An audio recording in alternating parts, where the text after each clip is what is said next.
A Roadside Stand by Robert Frost. Robert Frost was born on March 26, 1874. His vision about life and respect for mankind is clearly seen in all his literary works. In this poem, he voices his protest against the exploitation of masses. Here he highlights the difference in living standard of villagers and the rich people. The first stanza of the poem begins with the imagery of a old village house that has been built at the edge of a busy road. There is a new stand that has come up by the road. This stand is just an extension of the old village house. The villagers made the stand because they have been promised some gain, some money by the so-called well-wishers if they sold the products that are on display on the stand.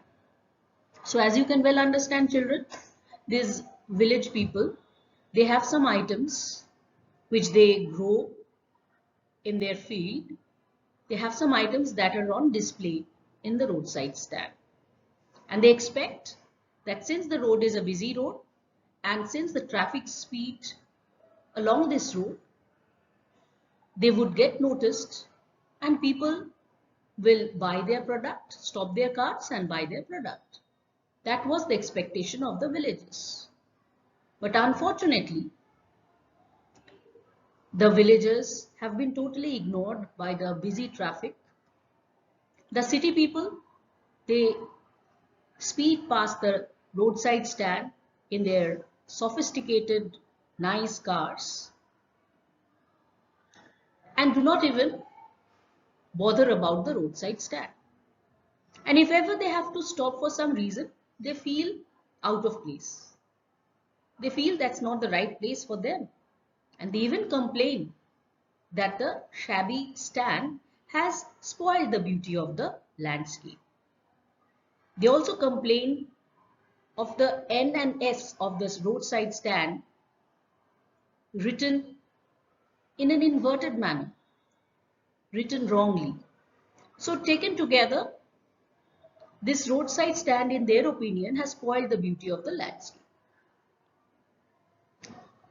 But then the poet says that his complaint is not the shabby stand. His complaint is how the trust of these poor villagers have been broken by the people who had promised some gain, some money if they made the stand. They have their items, humble items I would rather say, on display for sale. They have wild berries in wooden quarts and crooked-necked golden squash for sale. Wild berries, you already know, children, what berries are. And golden squash is a kind of vegetable. Crooked-necked golden squash, they are kind of vegetable. It's like gourd, which they grow in their field and expect the people to buy. But nobody bothers about the plight of the villagers. They are simply made promises, hollow promises have been made to them, which are never fulfilled. In stanza 2, the poet Robert Frost points out to the struggle of the villagers that seems never ending.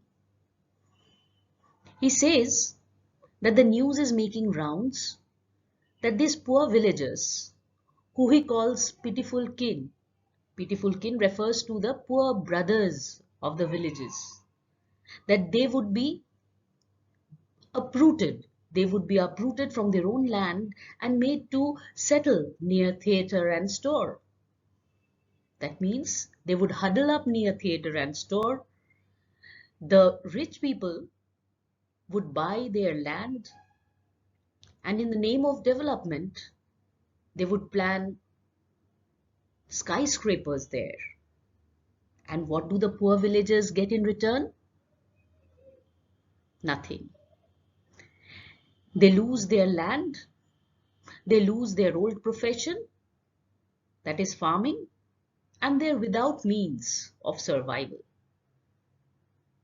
In the name of aid and help, the so-called greedy good doers who pretend to be their benefactors, they hover over them like flies for their own benefit.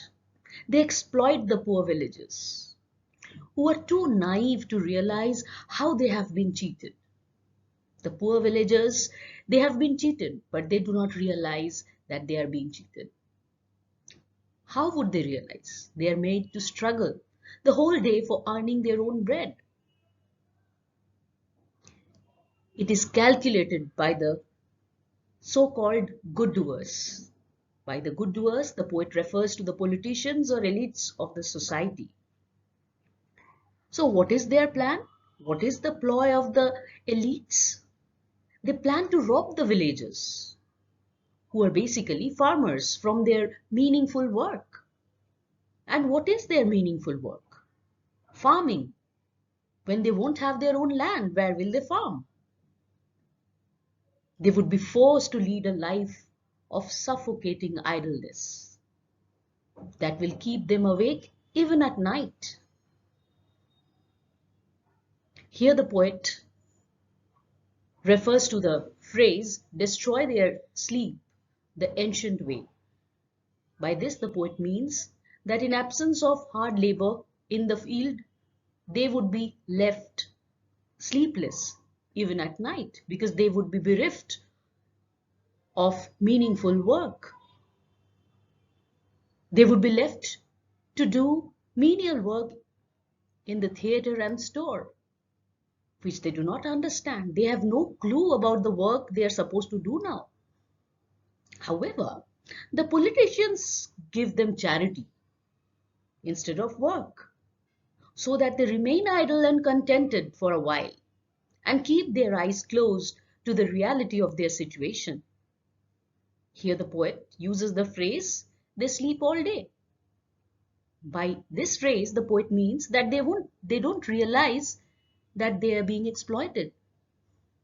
And that is what the politicians and so-called elites want.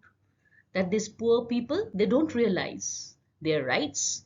They don't understand their rights. They don't realize that they are being exploited by the elites, by the privileged section of the society.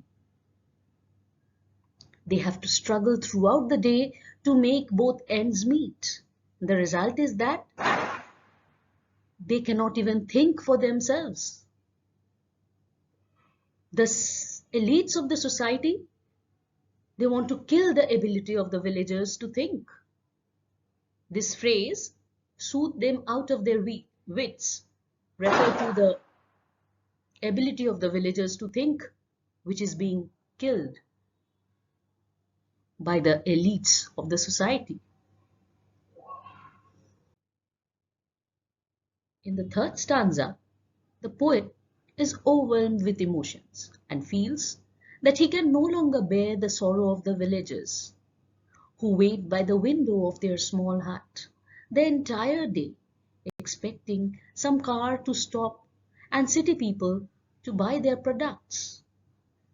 This desire of the villagers has been called childish longing, impractical hope like that of a child that can never be fulfilled.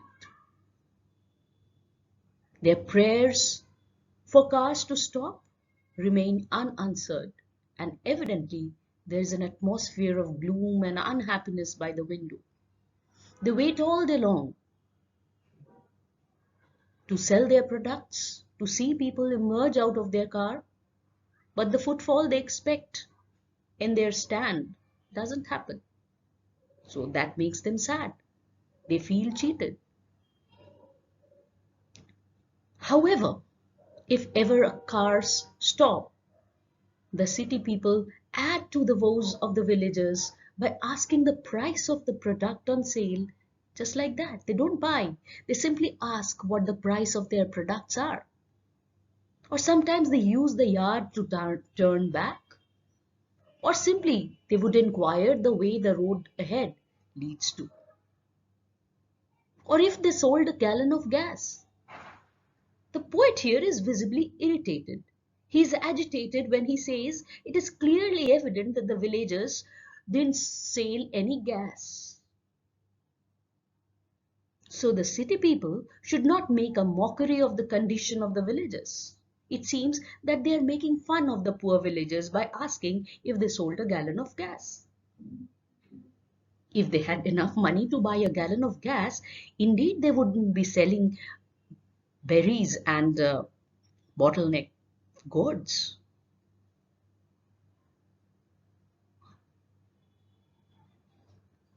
The sadness that lurks.